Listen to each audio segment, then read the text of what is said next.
vamos a estar dialogando con el doctor Julio Basanta sobre lo que es la ley de urgente consideración, los 135 artículos, donde vamos a estar analizando uno por uno para que usted tenga mayor información de qué es lo que se intenta derogar el próximo 27 de marzo. En esta primera parte con el doctor Julio Basanta estaremos hablando sobre seguridad.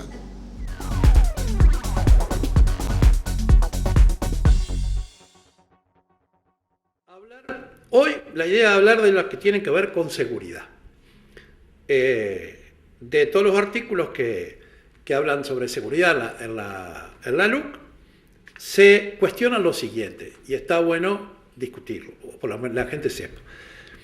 Se quiere derogar la modificación al artículo de legítima defensa, que en la LUC queda redactada de esta manera. Si haya exento de responsabilidad el que obra en defensa de su persona o derechos, o de las personas o derechos de otros, siempre que concurra las circunstancias siguientes. Que exista una agresión ilegítima, así que el que agrede no tenga motivos, que haya necesidad racional del medio empleado para repelerla o impedir el daño, es decir, que el que se defiende lo haga con racionalidad, no que haga un abuso. Es decir, si a usted lo atacan con una piedra, no es que usted agarre una ametralladora para defenderse. Que el medio se considerará racional cuando resulte ser una respuesta suficiente y adecuada a fin de conjurar el peligro derivado de la agresión sufrida, que es lo que yo le estaba diciendo.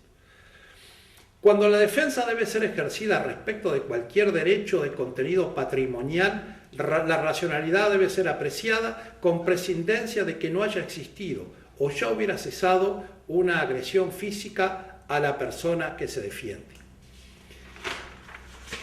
Dice, falta de provocación suficiente por parte del que se defiende, es decir, no existe legítima defensa cuando usted provocó al otro, ahí no existe legítima defensa.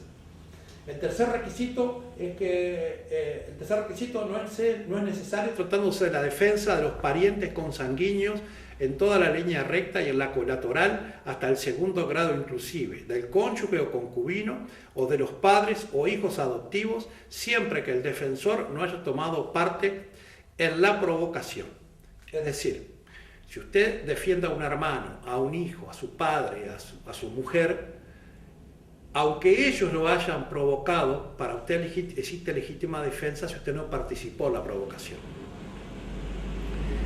Dice, se entenderá que concurren estas tres circunstancias, es decir, que no hubo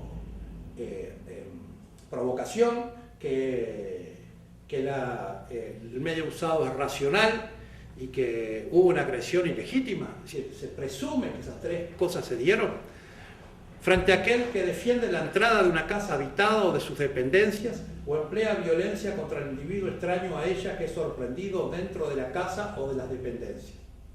Se considerarán dependencias de la casa en las zonas urbanas los balcones, terrazas, azoteas, parrilleros, barbacoas, jardines, garajes y cocheras o similares, siempre que tengan una razonable proximidad con la vivienda.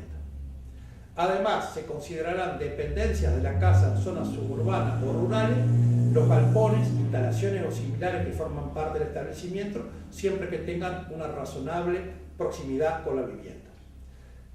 2. El funcionario del Ministerio del Interior o del Ministerio de Defensa Nacional que en ocasión o con motivo del cumplimiento de sus funciones repele una agresión física o armada contra él o un tercero empleando las armas o cualquier otro medio de defensa en forma racional, proporcional y progresiva en cuanto eso sea posible y en las mismas circunstancias agote previamente los medios disuasivos que tenía a su alcance sin perjuicio de la prueba en contrario.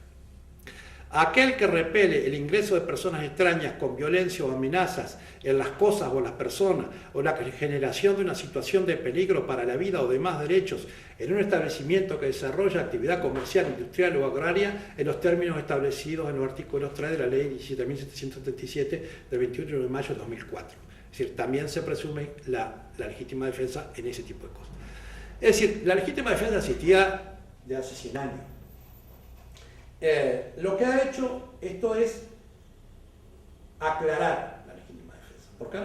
que usted pueda repeler el ataque en su casa. Ahora, ¿qué es su casa? ¿Es el límite que está dentro de las paredes de su casa? ¿Es el porche de su casa? ¿Es la churrasquera que tiene en el fondo? ¿Es el garaje que usted tiene? Entonces, lo que ha hecho esta norma es aclarar hasta dónde llega. Lo otro que ha establecido que hay se establece que tiene que haber un ámbito racional. Antes se hablaba de proporcional. Entonces, por ejemplo, se decía que si usted lo atacan con un machete y usted tiene un arma de fuego, no es proporcional, porque era un arma blanca con un arma de fuego. No es así. Si usted lo ataca con un machete de Tramontina, mango negro, a 2 metros, y usted tiene un revólver 22, tiene mucho más posibilidades de matarlo del machete que usted con un revólver. No es lo mismo un revólver 22 que una pistola 9 milímetros, y no es lo mismo un machete de grande así, de medio metro, que un cuchillo de mesa. Entonces, acá se habla del medio racional. Es decir, que este artículo, que aparte establece la legítima defensa, una presunción con respecto a la policía y al ejército. Está el ejército por el tema que el ejército cuida las cárceles y cuida la frontera, por eso están incluidos el Ministerio del Interior y de Defensa, que establece que cuando un policía usa el arma con estas condiciones, se presume que lo está haciendo dentro de la ley, pero admite pruebas contrarias, obviamente. Es decir, si se prueba que no estaba haciendo, no estaba dentro de la ley, obviamente no se aplica la legítima defensa. Esto ha llevado a aclarar en los juzgados, a aclarar las situaciones. Todas estas aclaraciones son obra de lo que la jurisprudencia, la doctrina judicial ha establecido durante años, que fueron incluidos para aclarar este tema. Entonces, bueno, este artículo quiere ser quitado de la ley. Es decir, la gente tiene que considerar eso. La defensa propia, la libertad propia de defender su familia, sus bienes, tanto sea en la zona urbana, en la azotea, en el living, en la churrasquera, en el galpón, o en la zona de campo, en los galpones y eso, que siempre se habla que estén a una razonable proximidad. Usted no puede usar la legítima defensa porque va a defender un galpón que tiene a 2 kilómetros donde te vive. Estamos hablando de lo que es el establecimiento, lo que está ahí a la vuelta, que está la casa de los 20 metros, hay un galpón o un tambo, o la casa del tambero, o ese tipo de cosas. Ese artículo se quiere derogar. Otro artículo que se quiere derogar es el artículo 4 de la LOC, que agrega al Código Penal un artículo que es la resistencia al arresto. El que, al recibir orden de detención de parte de una autoridad pública, ejerciera resistencia física al arresto, será castigado con una pena de 6 meses de prisión a 3 años de penitenciaría. Con la misma pena será castigado el que intentara impedir la detención de otra persona oponiendo resistencia física, obstruyendo la acción de la autoridad o facilitara su fuga. Si en la resistencia al arresto se agrediera o atentara contra la autoridad pública, la pena será de 6 meses de prisión a 4 años de penitenciaría. Este es un delito que se establece para lo que hemos visto, por ejemplo, que cuando la policía iba a un asentamiento en Cantegril a arrestar a una persona, aparecían 20 o 30 que tiraban piedras, para impedir el arresto. O los que le proporcionan el medio de fuga, que le da la moto para que el otro se fugue. Entonces se creó este delito que es la resistencia al arresto y la facilitación de la fuga. Este artículo se quiere derogar. Se crea en el artículo 5 que es una circunstancia agravante al delito de encubrimiento. El delito de encubrimiento existe, sigue igual, pero se le agrega un agravante que es que se considera circunstancia agravante del encubrimiento que refiere a cualquiera de los delitos previstos en el decreto de ley 14.294, que son los del terrorismo, y sus modificativas, el de estupefacientes, son los delitos que tienen que ver con el tráfico de droga, es un agravante para el que lo encubre, no para el que lo comete. Estamos hablando del encubrimiento, es decir, el que encubre un delito que tiene que ver con el tráfico de droga es un agravante para el delito de encubrimiento. En los delitos de rapiña, en los delitos de copamiento, en los delitos de receptación. En ese caso, la pena de encubrimiento se aumenta 1/3. Es decir, lo que se trata con esto es que aquellos que encubren este tipo de delitos graves tengan una pena mayor, sepan que si se meten en eso van a tener una pena mayor que la común por encubrimiento. Y como digo, es para los delitos de estupefaciente, los de rapiña, el de copamiento, el de secuestro y el de receptación. El secuestro no lo había leído. Que son delitos graves. Es decir, para eso el encubrimiento le agrega de 1/3 de la pena. El otro artículo con respecto a esto que se quiere derogar es el artículo 10, que es delito contra la propiedad mueble o inmueble, que dice así: el que intencionalmente destruyere, deteriorare o de cualquier manera inutilizara en todo o en parte alguna cosa mueble o inmueble de una dependencia policial o del establecimiento o instalación del Instituto Nacional de Rehabilitación, será castigado con una pena de 12 meses de prisión a 6 años de penitenciaría. Esto tiene que ver con lo que hemos visto, que desarman una cárcel, la destruyen y después el pueblo tiene que poner plata, en vez de ponerlo para las escuelas y para los hospitales, tienen que poner plata para arreglar las cárceles porque los presos la destruyeron, o destruyeron una comisaría, o como le prendieron fuego a un patrullero en Rosario los otros días. Es decir, eran delitos que no tenían estaba el delito de daño, pero no había un delito específico para ese tipo de actividades. Bueno, se estableció este delito, que también es uno de los que se pretende derogar. El otro que se pretende derogar es el artículo 11, que es el agravio a la autoridad policial. El que obstaculice, agravie, atente, arroje objetos, amenace o insulte a la autoridad policial en ejercicio de sus funciones o con motivo de estas, será castigado con una pena de 3 a 18 meses de prisión.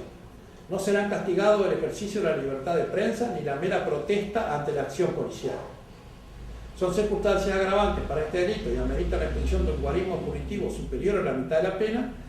1. Que la conducta descrita se ejercite por 3 o más personas. 2. Que la conducta descrita se efectúe contra un número plural de funcionarios, así que sean varios funcionarios. La elevación jerárquica del funcionario ofendido, es decir, cuanto mayor rango. Que la conducta descrita se realice en las inmediaciones de la sede donde el funcionario presta servicio habitualmente o del domicilio del mismo.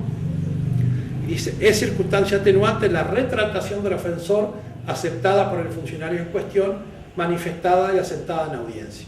Es decir, lo que se trata con esto es de evitar el agravio. Ustedes habrán visto que escupían a la policía, que lo insultaban, que le tiraban piedras, todo ese tipo de cosas. Es una manera de poner coto a ese tipo de comportamiento.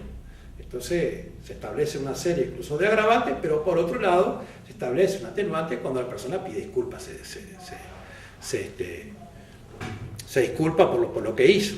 Y además quedan fuera de la pena el ejercicio de la libertad de prensa, y tampoco está incluido la mera protesta. Usted puede protestar contra la policía, todo lo que quiera. Lo que estamos hablando acá es cuando usted tiene una actividad activa, una participación activa, es decir, como dice el delito, los verbos del delito son el que obstaculice cuando quiere impedir el accionar de los funcionarios públicos, los agravie, atente contra ellos, arroje objetos, amenace o insulte a la autoridad policial en ejercicio de su función. Entonces digo, la protesta está fuera de eso, pero este artículo también quiere ser derogado.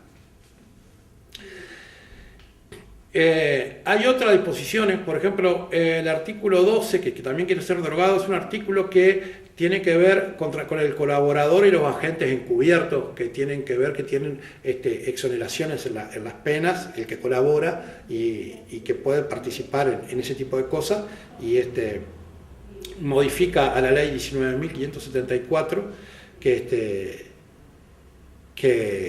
quiere ser establece ese tipo de beneficio, como nosotros hemos visto en otros países que existe para el colaborador y para el arrepentido y ese tipo de cosas. Ese también quiere ser derogado. Otro artículo que quiere ser derogado es el artículo 13, que es el que castiga la evasión, la autoevasión, la fuga, o claramente la fuga, que antes en Uruguay no estaba castigada la fuga, usted se podía escapar 10 veces a la cárcel y no tenía pena. Entonces establece el delito contra la fuga. El que hallándose legalmente preso o detenido se evadiera será castigado con 6 meses de prisión a 4 años de penitenciaria. La pena se aplicará al que, autorizado por la autoridad, igual pena se aplicará al que, autorizado por la autoridad competente a ausentarse de su lugar de reclusión, régimen de salida transitoria, no regresar al mismo en el plazo fijado. Si la evasión se perpetrara empleando violencia o intimidación a las personas o violencia o fuerza a las cosas, la pena será de 12 meses de prisión a 5 años de penitenciario. Establece como delito la autoevasión.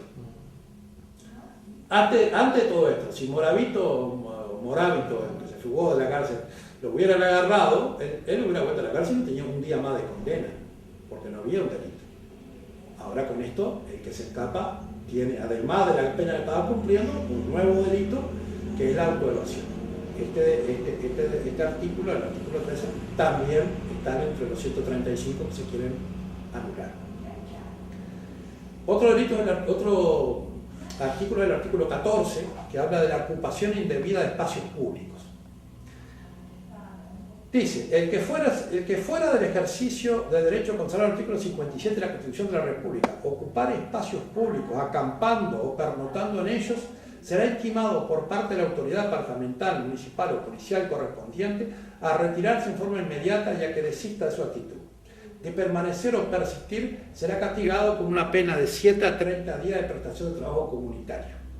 Siempre se constate en las conductas referidas, la persona será trasladada a una dependencia del Ministerio de Desarrollo Social a los efectos de que se recabe su identidad, se le ofrezca una alternativa adecuada a su situación y se dé cuenta del juez competente.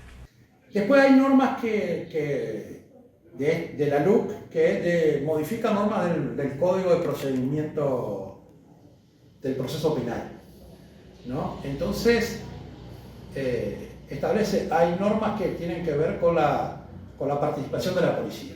Antes de la LUC, la policía no podía interrogar a nadie, no podía revisar a nadie, no podía cacharlo, a ver si estaba armado o no, no podía revisar el auto en que iba, no le podía revisar un bolso, no podía hacer nada. Solo lo podía tener, llevarlo, y si el hombre, solo podía preguntarle el nombre. Es decir, el famoso caso que está de moda de Chapacases, con el anterior norma, nunca le iban a encontrar la pistola porque no podían revisar el auto. ¿Está? Entonces, la ley establece justamente la posibilidad de que la policía haga esos registros y dé cuenta inmediatamente a la fiscalía. Entonces, el artículo 18 le da una nueva redacción al artículo 54 del Código de Proceso Penal y dice: recibido una denuncia o conocido por cualquier medio del acaecimiento de un hecho con apariencia delictiva, la autoridad administrativa, de acuerdo a la gravedad del hecho, informará al Ministerio Público, que es la Fiscalía, en un plazo no mayor a 4 horas. Sin perjuicio de ello, procederá a realizar las diligencias que correspondan a la investigación del hecho. Es decir, que le da cuenta a la Fiscalía, pero puede realizar las primeras investigaciones para realizar eso. Otra cosa, la policía no le podía pedir, no podía interrogar al indagado, no podía tomar una declaración ni aunque el indagado quisiera declarar. Entonces se establece, el artículo 21, la declaración voluntaria del indagado de la policía. Y se modifica el artículo 61 del Código de Proceso Penal y dice: la autoridad administrativa, que la policía o la prefectura en su caso, podrá interrogar autónomamente al indagado informándole previamente de sus derechos, a los efectos de constatar su identidad y para realizar averiguaciones, investigar, obtener evidencia y aclarar el presunto delito, atento a lo que resulta de las averiguaciones, investigación y de las declaraciones voluntarias del indagado, se procederá a ponerlo a disposición para que declare ante el fiscal. Estamos hablando que esto es indagatoria, no prueba, ¿no?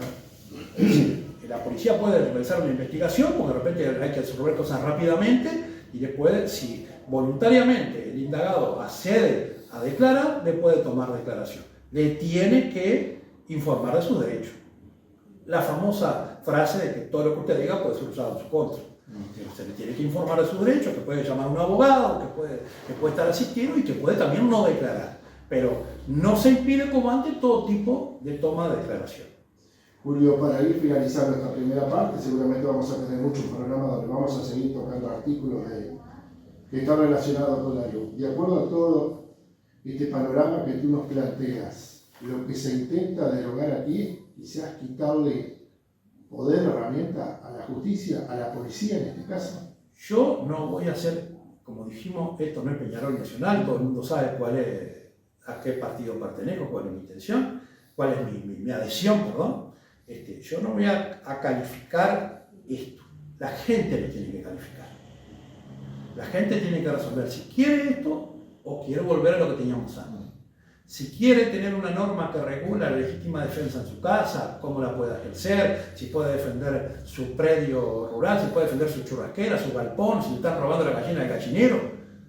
Es decir, por decir algo de algo, ¿verdad? Es decir, antes si usted le estaban robando la gallina del gallinero, usted iba y tenía un enfrentamiento, no era legítima defensa, porque no era su casa, era el gallinero. Para ser claro. En esto usted puede ejercer su defensa. Antes se discutía, si usted tiene en su casa y tiene al costado una cochera de techo y tiene su auto estacionado ahí, y usted iba porque se lo estaban robando y tenía un enfrentamiento con el que se lo estaba robando. Antes no había legítima defensa, porque no era la casa. En cambio, ahora se aclara que la casa y las dependencias, el garaje, la cochera, el patio del frente de su casa, donde de repente usted deja la bicicleta a sus hijos, o le roban el perro, como está pasando ahora, o el fondo de su casa. Hoy esta ley le da la posibilidad de que usted ejerza su legítima defensa en esas circunstancias. Aclara. Entonces, como digo, la gente, yo he leído los artículos, hemos leído estos delitos, el delito de las cárceles, de los que rompen todo, rompen la comisaría y no tenían una pena, y después había que ir a arreglar las cárceles para que los señores volvieran. El delito de autoevasión, es decir, que la gente se escapaba y no tenía un día de pena más, se escapaba 10 veces y lo agarraban 10 veces y no tenían un agravante. Los delitos contra el agravio a la autoridad policial y sobre todo, otra cosa muy importante, que lo leo acá, es el tema de que hay agravantes a los encubridores de delitos graves. Secuestro, violación, estupefacientes, rapiña, acopamiento. Hay delitos que agravan. Y más adelante vamos a ver una cosa que para mí es muy importante, que bueno, el tiempo nos corre, que es el tema de que los que cometen delitos aberrantes no pueden redimir penas. Es decir, trabajando y estudiando no pueden bajar la pena. Los delitos de homicidio especialmente agravado, homicidio agravado, violación, abuso especialmente agravado, todos esos delitos no pueden redimir penas, como pasó con Goncalves, ¿se acuerda del caso Goncalves? Goncalves le condenaron a 30 años y porque estudió la cárcel se le dio 20, lo regalaron 10 años. Entonces, esta es una ley que es dura con los delincuentes. Es dura con los delincuentes y defiende los derechos de las personas. Usted tiene más derecho para defender su vida, la de sus familiares y sus bienes. Por eso digo, me gustaba leerlo uno por uno, aunque pueda ser tedioso, para que la gente se dé cuenta qué es lo que vamos a votar. Es decir, ¿quieren esta nueva redacción, estos nuevos artículos o no los quieren? Pero que no se dejen llevar por la ola de que yo siempre voté esto y voto esto y siempre voté esto y voto esto otro, ni siquiera a los que como yo defendemos la ley. No se dejen llevar por eso. Porque esto atiende a la gente. Es un tema de la gente. Vamos a hablar más adelante de la bancarización. A ver, todo tiene que pasar por el banco, todos los pagos tienen que ser por el banco. Usted no podía comprar prácticamente una moto porque tenía que pagar toda la plata dentro del banco y el banco le cobraba. Entonces digo, eso también está dentro de esta ley. Pero bueno, vamos por partes. ¿Hicimos esto? Bueno, ustedes trajeron hoy la idea, me parece muy buena, de hacerlo en vivo, recibir preguntas de la gente, las vamos a contestar en la medida que podamos, porque la idea es aclarar, que la gente del 27 sepa qué es lo que significa votar por sí y qué es lo que significa votar por no. ¿Sí? Que se drogue o que no se drogue.